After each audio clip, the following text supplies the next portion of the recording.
Imagine this. A 17-year-old girl drops dead on a frozen Montana sidewalk.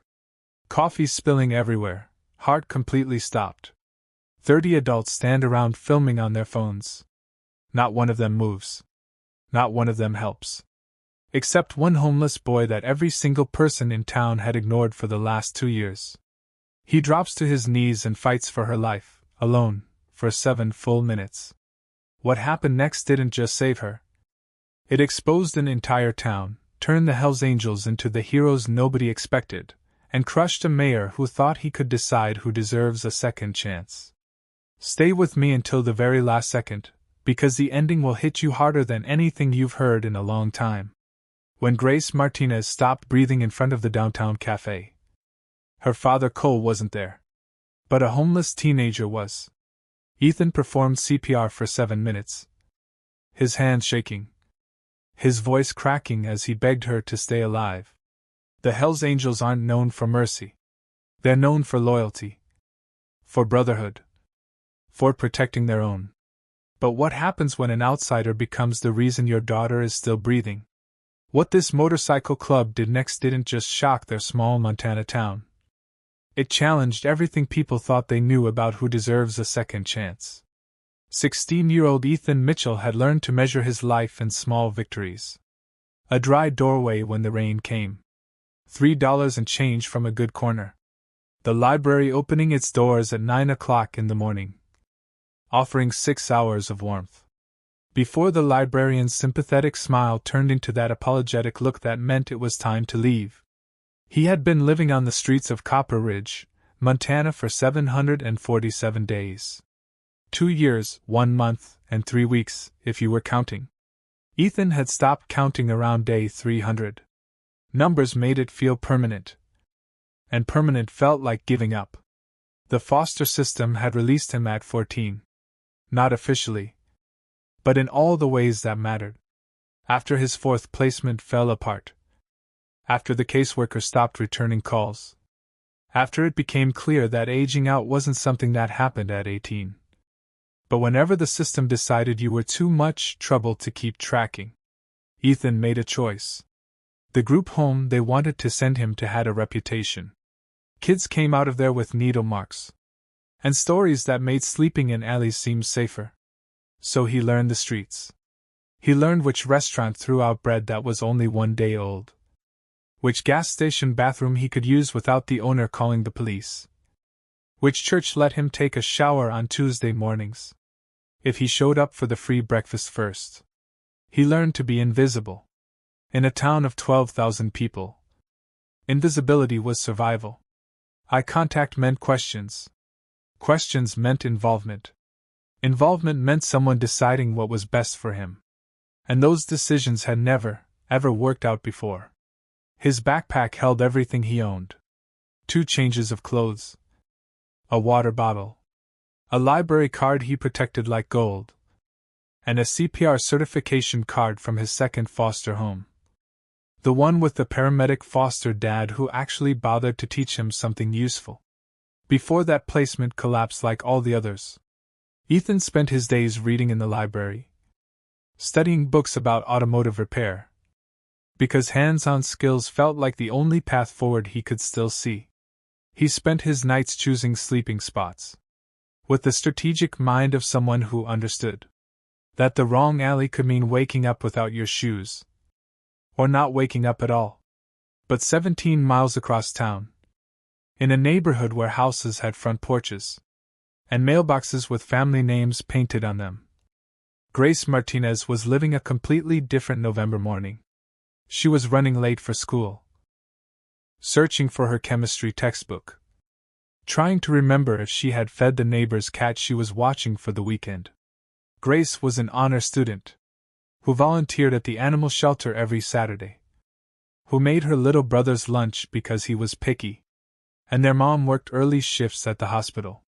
Her father, Cole Martinez, was sergeant-at-arms of the local Hells Angels chapter. To Grace, that meant he was protective, loyal, and had about 40 uncles who showed up to her birthday parties, with inappropriate jokes and surprising thoughtfulness.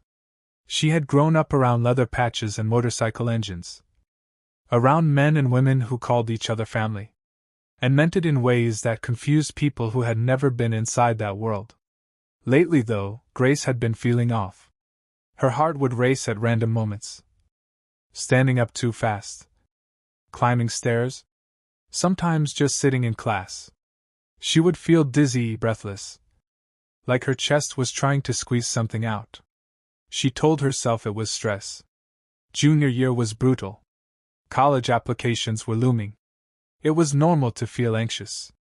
It did not occur to her that normal 17-year-olds did not experience the world going gray at the edges.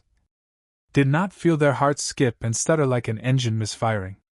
November in Montana doesn't ease you into winter. It shoves you there with both hands.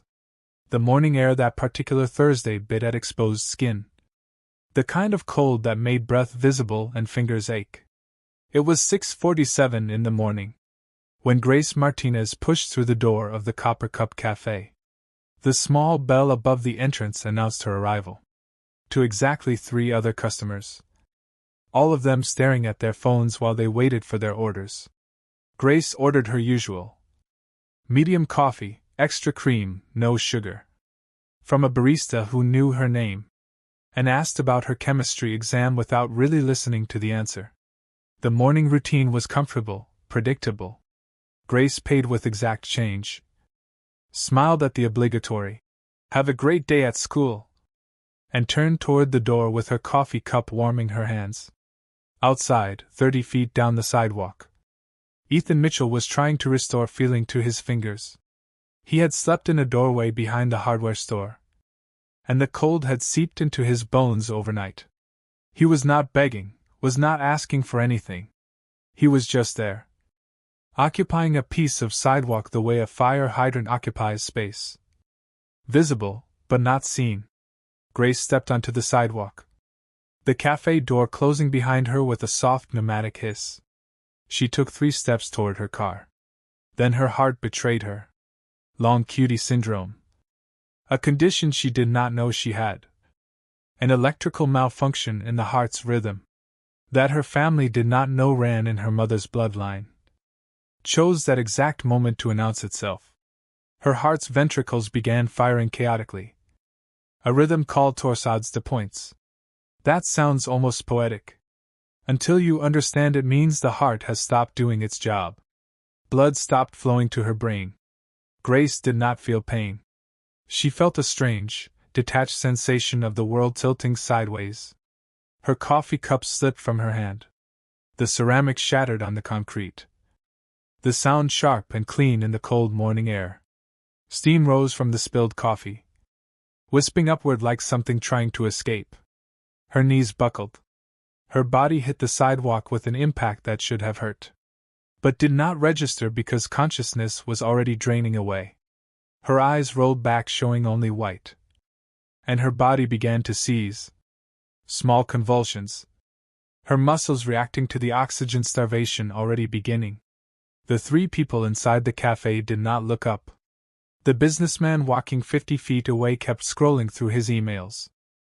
2 teenagers across the street were arguing about something on one of their phones. Everyone had somewhere to be.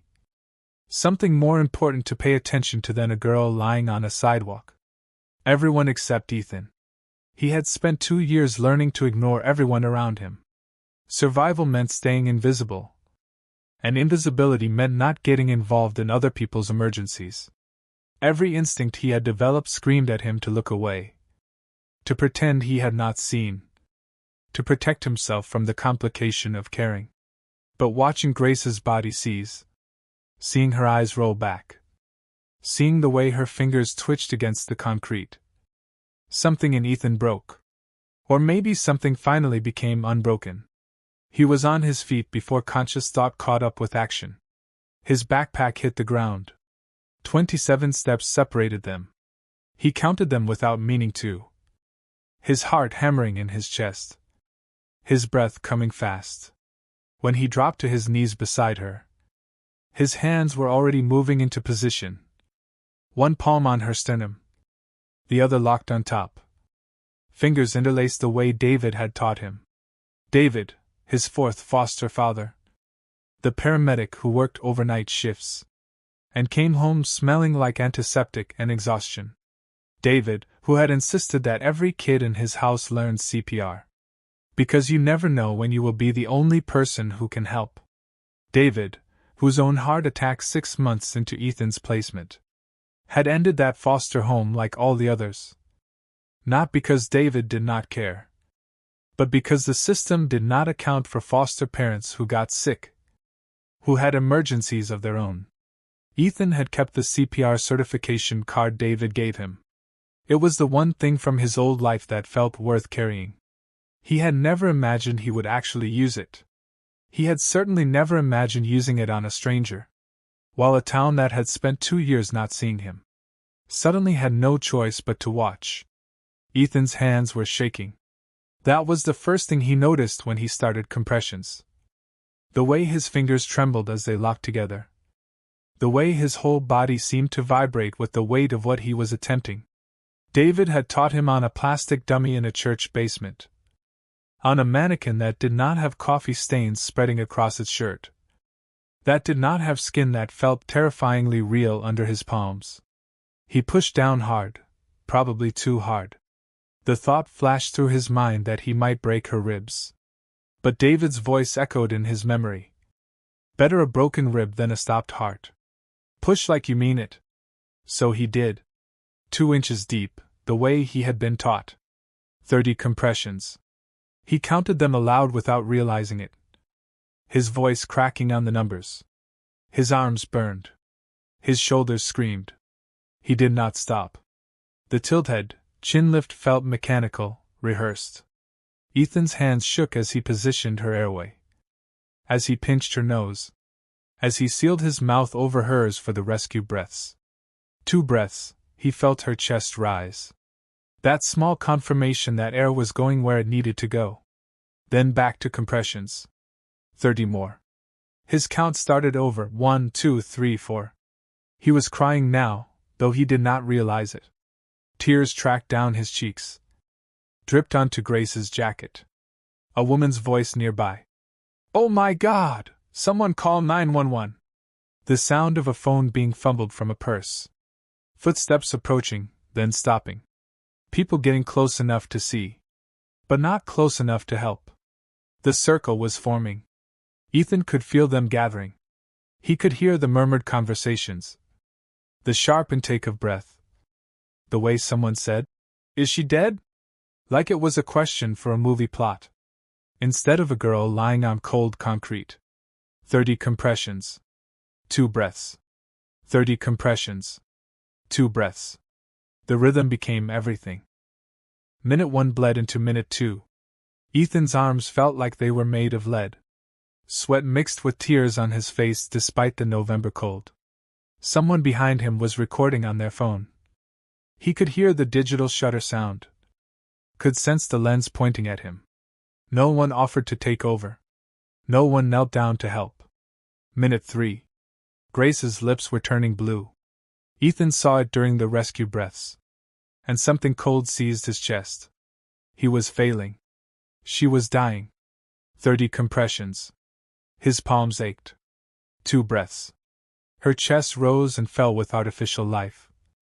With his borrowed breath. Minute 4. The crowd had grown. Ethan could hear someone explaining to a newcomer what was happening.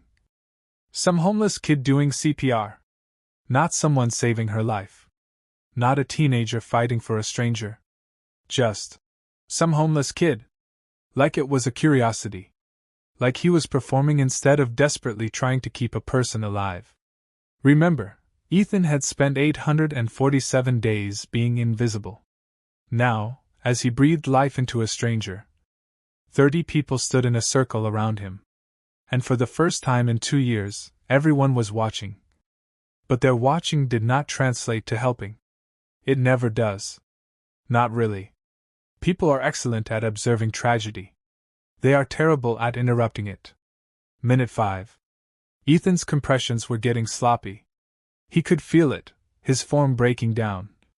Exhaustion winning. He forced himself to push harder. To maintain the depth, the rhythm. David's voice again. Don't stop until someone takes over or she starts breathing. Don't you dare stop. Minute 6. Sirens in the distance, growing closer. Ethan barely heard them. 30 compressions. His whole world had narrowed to this. The feel of her sternum under his hands. The count. The breaths. The prayer he did not realize he was saying under his breath. Please, please, please. And then Grace gasped. It was small, choked, desperate. Her body convulsed. Her lungs dragged in air on their own. Ethan sobbed, an ugly, relieved sound that tore out of his chest. He kept his hands on her. Kept counting. Kept doing compressions. Because he did not trust it. Did not trust that she would not slip away again. But she gasped again and again. Her eyes fluttered. She was breathing. The ambulance arrived in a scream of sirens and flashing lights. Paramedics were suddenly there. Kneeling beside him. A firm hand on his shoulder pulling him back. We've got her, son. You did good. We've got her now. They moved with practiced efficiency. Checking vitals. Placing an oxygen mask. Loading her onto a stretcher. Ethan sat back on his heels. His whole body shaking. His hands covered in coffee stains and sidewalk grit. That is when he heard it. The deep rumble of a motorcycle engine cutting through the morning chaos. Cole Martinez pulled up to the scene. His Harley still running as he kicked the stand down. And swung off in one fluid motion. He took in the scene instantly. The ambulance. His daughter on the stretcher. The crowd of people with their phones out. And Ethan sitting on the sidewalk.